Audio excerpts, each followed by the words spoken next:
Thank you for renting from Easy Camper Rental. This is a walkthrough of the Forest River 16BH Wolf 17-foot bunkhouse. It is a 17-foot box length and a 22-foot total length. A few days prior to your pickup, you will receive an email with online documents to sign. Once you've signed and finalized those documents, you will receive a final email with the exact pickup location, which you've already chosen, and a code for the lockbox for the keys, along with other pertinent pickup and drop-off information. The drop-off location will be the same as pickup location unless otherwise agreed. Please return the camper clean inside and outside unless Easy Clean add-on has been selected, which can be selected at any time. Please remember to treat the equipment as your own. Think 10 feet above you and 30 feet behind you while towing.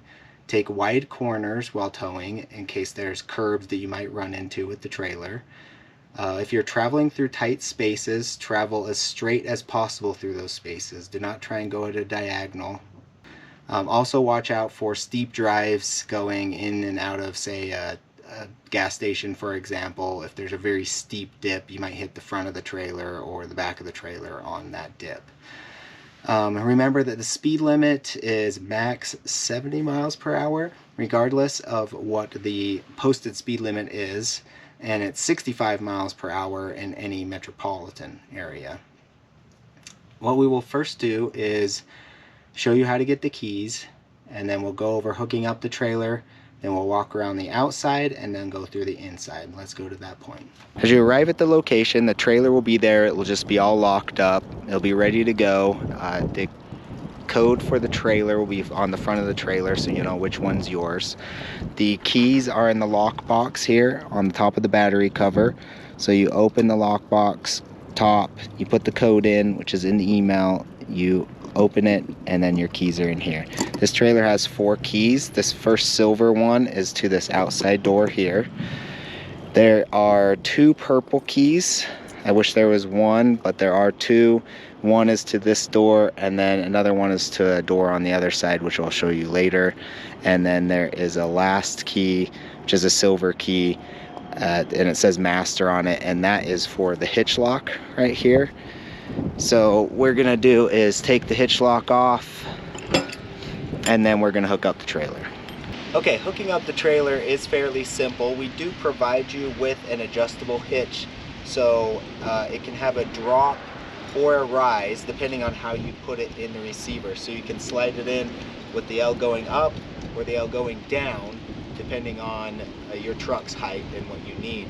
So the easiest way to do it is that you put the hitch on and then you measure from the ground to the top of the ball 24 inches, and that will get you close to a level tow on this trailer.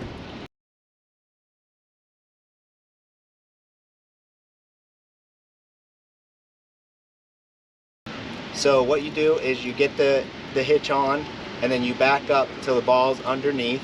With these smaller trailers, you can kind of move the front around here fairly easy, so you don't have to be exactly precise. But then once you've got it there, then you're just going to lower it down.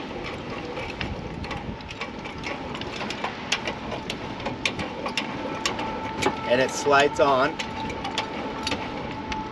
And then you would raise the jack all the way up, and then you lock this in. So what you have to be careful with on this hitch is sometimes you can actually catch the latch as this ball goes up into the cup here. And so what you want to do is you want to make sure you can look up there and make sure that it's latched underneath the ball and not over the top of the ball. So just be careful there. Then you'll put this pin in here just to hold it steady. The next thing you'll do is you'll take these safety chains, just in case the trailer does come off. These safety chains will hold it. So you'll want to put one on either side. And then you'll want to last attach this breakaway cable like so. And then you will take your 7-way connection here and you will plug it in. And there you go. So we do rent a Bluetooth trailer brake controller. In case you don't have a trailer brake controller, you can rent one from us. It is a module that goes in between the 7-way connection here and the trailer, and then you download an app on your phone, and your phone becomes the trailer brake controller. Again, that's can be added independently, but that's how you simply hook up the trailer. And then the opposite, you take it all off, you unlatch the latch, and then you crank it up. So let's go ahead and go around the outside of the trailer now. The coupler for the trailer might look like this one. If it does look like this one, this is a 2 5/16 inch ball, which is the larger of the two balls on the adjustable hitch. The other coupler, which has a flap down here, that will be a 2-inch ball, but this one is a 2 5/16 inch ball. The operation of this one is very easy. Again, you move your truck underneath here with the ball on. Again, it's still 24 inches from the ground to the top of the ball, and then you lower the trailer down until the ball goes into the coupler, and then to latch it in place, all you do is slide this. So the coupler lock, it'll latch in place, and then you'll put the pin in to hold it there, and then when you need to unlatch, you pull up and out. Okay, on the outside of the trailer, first thing to note is that the awning here is the #1 damaged item. So always remember to think 10 to 12 feet above you. Remember, if there's any trees at your campground, or if you're going to a location where there's maybe park strip trees or something like that, always check to see if the trailer will clear those. If you need to have someone get out and be a spotter, make sure to do that. But remember that that can be damaged very easily just by hitting a tree or a building or something like that. Also, when you're away from the trailer, you want to make sure that the awning is not extended, or if there's any inclement weather or something like that, you don't want wind to come by and break that awning. So going around the outside of the trailer, we'll first start at the front storage area. In here, you do have a adjustable hitch here. You've got your 30-amp power cord. You've got your sewer connections. We do dump the tanks for you, but if you don't, or if you need to during your vacation, then you can dump them with those hoses. There's a freshwater hose with a pressure regulator on it. Make sure to use that pressure regulator. And so you don't break the lines while using another water source. Right here you have a couple other jacks, and then you have a leveling block right here. So when you level the trailer, you level it front to back with the tongue jack, and then side to side with this leveling block. So you put this down on one side of the trailer, and then you pull it up on to this one side, and then that levels the trailer out for you. There is a level in the plastic bin in the cabinet above the sink to help you do that. There is a crank down for the jack, so once you do get it level, you take this crank, and then you've got these stabilizing jacks. These are stabilizing jacks, not leveling jacks. Again, you use the tongue jack to level front to back, and a leveling block to level side to side. So these are the stabilizing jacks. So once you've got it leveled, then you go ahead and put these down, and that will stabilize the trailer. Up here we've got your propane tank, and easy turn it on and off with the knob up here. Just make sure that is flowing when you're at your campground, to run the stovetop or anything. You've got your access to your hot water heater. You can access this by pulling this and pulling this out. One thing with this water heater is that if it gets really cold, it will try and ignite to keep itself from freezing. But if you do have it off, or if it's like the propane is off, for example, then there's no propane, so it can't ignite, and then it will give an error on the control panel, which I'll show you. That error you can only clear by turning this off and turning it back on. So the switch here, you turn it off, make sure the propane's going, turn it back on to clear any error code. And then when you shut this, just make sure this grommet lines up right there so it's not cockeyed. You've got your freshwater connection, and you have your city water connection here. So your freshwater is your freshwater tank. You'll run off your water pump. The city water connection is if you have a hose to connect to like a campground, maybe a house or something like that. Down here, you'll see right there, is your freshwater drain. So if you want to drain the fresh water, there also, you can't really see it, but there also next to it is a overflow hose. So if you're filling the freshwater tank here and water starts to run out there, not out of this right here that you can see, but out of another hose, then that just means that you're full. It's overflowing at that point. Got your outside shower, but we ask that you don't use that. All right, down here you've got your 30 amp cord. This will be in your storage area, and then you'll have an adapter. It may not look like this one, but it's a 30 to 15 30 to 15 amp adapter in case you are running a generator or trying to run off of 15 amp somewhere. Most campgrounds are going to have 30 amps, so just plug in directly. Your connection is right here, so it's your 30 amp connection, so you'll plug in your cord here, and then you can plug in the other side to your connection area. And again, you've got stabilizing jacks on all corners. You've got your sewer connection here. You've got black on the right side and gray on the left side. Black is going to be your toilet, and gray is going to be your shower and sink. And then again, if you're dumping them, you do black first and gray last. Here you've got a door here to access this bottom bunk area, so you got some storage in here too. You got an outside light. It only does work when it's dark, and there's a switch on the control panel to make that work, and a switch on the bottom here. You do have a full-size spare on the back here, and then up here you do have a backup camera, which is really cool. It's not something we can support because you do have to download an app and then connect Bluetooth to your phone to make it work. So we can't support your phone or anything, but if you can get it to work, it is really cool. Yeah, you do have a little leash thing here for if you get a dog or something. That's a connection for that.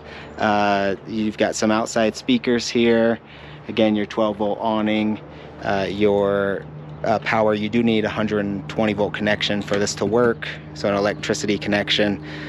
You've got your exhaust for your heater, so don't touch this if it's going. And then in here, there's nothing in here, so we just ask that you don't use it. It accesses the fridge or the bottom of the sink and stuff, so there's nothing in there, nothing useful, so just ask that you don't use that. These handles are really cool, but just be mindful they can be broken pretty easy. So you push up and then they will swivel, so you can swivel them against the door, and then it holds the door shut. If you're traveling, you're afraid the door might come open, you can swivel these back, and then it's a handle. But if you've got kids, like try and make a jungle gym out of this, it's gonna break it. So I would just be mindful. If that's the case, then I'd just leave it shut if I were you. And then you've got these really cool stairs. I'll show how they work as we go on the inside here. Open this up, and these stairs will be like this when you get here. So they lock on the inside. You've got this blue tab that unlocks them, and then these legs can be extended. So one can be extended farther than the other. If, for example, on the ground here, maybe this side is higher than this side, so this leg needs to be longer than this leg, for example. But you can make it really stable. You don't want it just be hanging there and trying to step on it. It's all floppy. So you can extend these out and in as much as you need to. You just push this button down here, and then you pull on this up or down, and it will slide it, and it will lock into place with these little grooves. So again, you pull this handle, you let this down, you're like, okay, that's good, it's solid. It doesn't have a hump here, or else you won't be able to shut the door. So it's a really cool step, but definitely make sure that you put that back in when you're traveling. So let's go on the inside and finish up there. Okay, on the inside, we'll just start at the front and work our way back. So we do have an upgraded, really nice queen bed at the front. Again, this is a mattress cover. This is not a sheet, so it is a protector for the mattress. So you still want to put a sheet over this. Don't sleep directly on this mattress protector. That's what that is there. These lights, they all work with a button here. So you push the button, light turns on, you push the button and light turns off. You got some cabinets up here, cabinets. In this cabinet, you do have a plastic bin above the sink, and it will have some towing items. It's going to have your 30 to 15 amp adapter. It's going to have some extra fuses, a barbecue lighter, stuff like that. Now also, if you missed this video, or if you didn't have any service, you can't watch this video, then you've got an instruction manual here. Over here you've got your control panel, so it does light up off of motion. Up at the top left you do have your tank sensor, so you got your freshwater tank, black water tank, and gray water. Fresh is you're just drinking fresh water. Black is your toilet, and gray is your sink and your shower.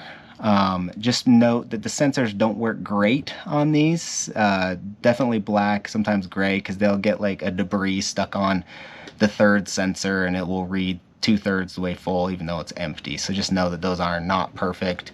And then if you did quote unquote fill up the toilet, you probably did not fill the black water tank, you probably just clogged the toilet. So we'll go over more of that when we get to the bathroom area.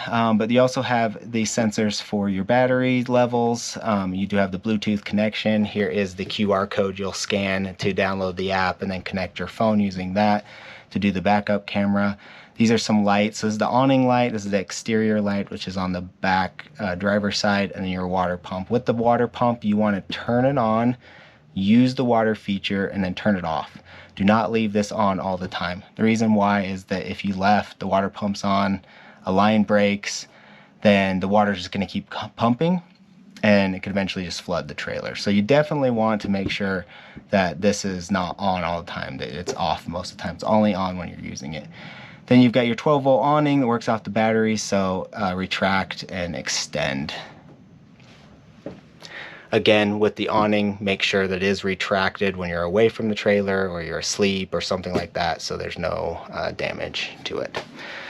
You got your dinette area here, and this will make down into a bed. So what you do, and just be gentle with this, don't yank this off or anything because you can break it, but you will take these legs off here. So you'll pull this part off, you'll take these legs off, and you can just lay them down here. And then there's this ledge here on both sides here, and then you put this on the ledge. Just make sure it is sitting flush. There's actually some Velcro that will match up on this and on the ledge. So make sure that matches up, and then you take the cushions and you push them together, and that makes this dinette into a bed. Over on this side you've got your sink. It's a really nice stainless steel sink, and your faucet here. You do have a 2-burner stovetop. First thing you want to make sure of is that you remove this glass. So raise the glass first by sliding it up like that. If you do start it with that glass down, it will break the glass. And then to light it, it's fairly simple. You just push it in and you can hear it spark. You push it in and then you turn it to high. There you go, it lights. Then you turn it off. So really simple. You'd have a light here if you want to use that like night light or something. Microwave works like any other microwave in any house. You do need a 120 volt or like a generator to run this. It does not run off the batteries. You do have your range hood, so you've got your fan and your light here. Your heater is down here, so that's where the heat's going to come out for the heater. And then over here is your thermostat for the heater. So really simple operation.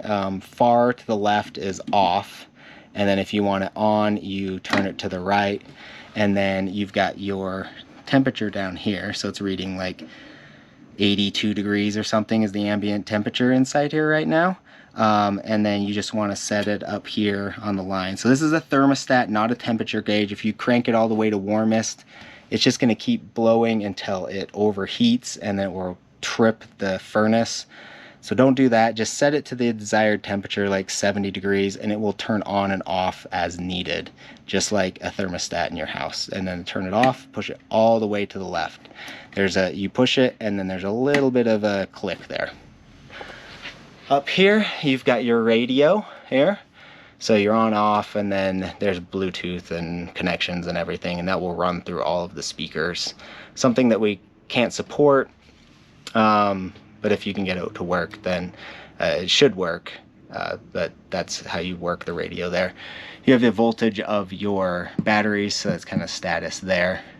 The ACs on here are a very simple operation with these two knobs. So on the left here you have off, you have fan, which is just the fan with no cool air, and then you have the cool.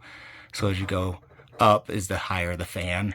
On this side is actually the cool side, so the farther this way, the cooler the air.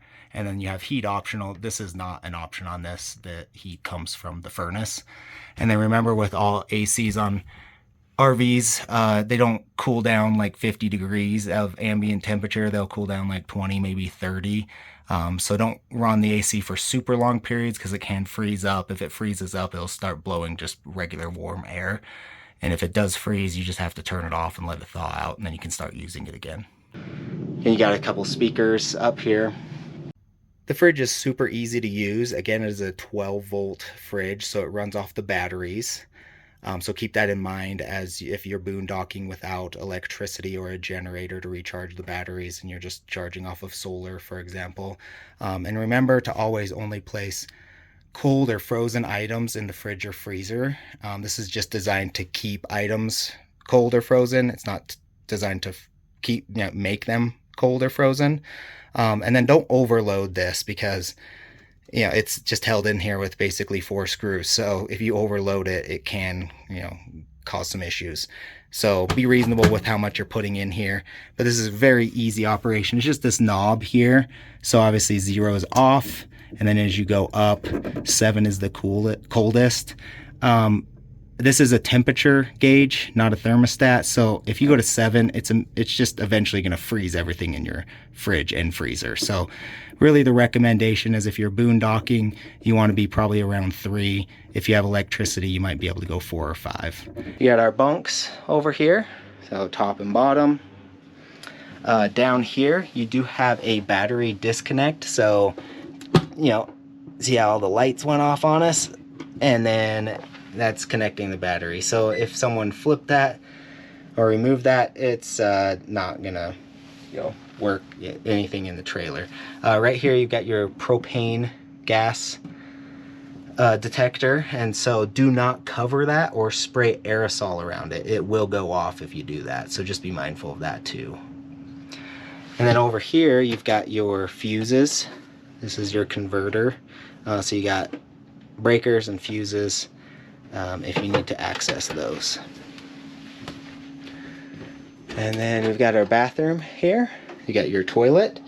And again, as I noted, you can unfortunately clog RV toilets pretty easily. That's not this trailer, that's all RVs, just the way they're designed. If you don't flush them thoroughly, then they can clog. So I've never seen a black water tank filled, but I have seen many clogged toilets.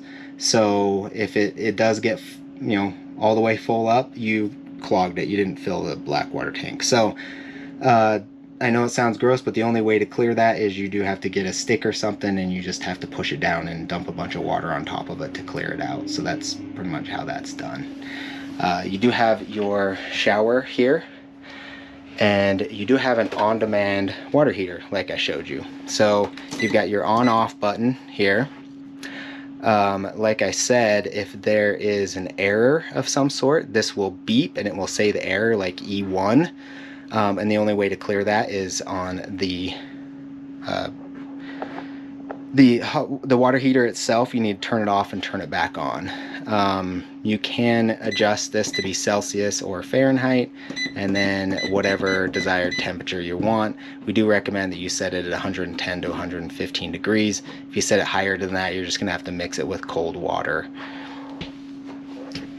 So over here with the shower, again with the tank, the freshwater tank and the water heater, just know that you can go through water very quickly, and so the best thing to do is just to get in, get wet, turn it off, lather up, turn it back on and rinse off, and then be done. And you're not going to be able to take showers like at your house, because you do go through a way more water than you think you do, and you will blow through the water in the freshwater tank really quick. And also note that the water heater, there is a delay in getting the hot water to you, so just keep that in mind when you're turning it on and turning it off. All right, and that's the walkthrough of the trailer. Again, thank you for renting from Easy Camper Rental, and I hope you enjoy your vacation.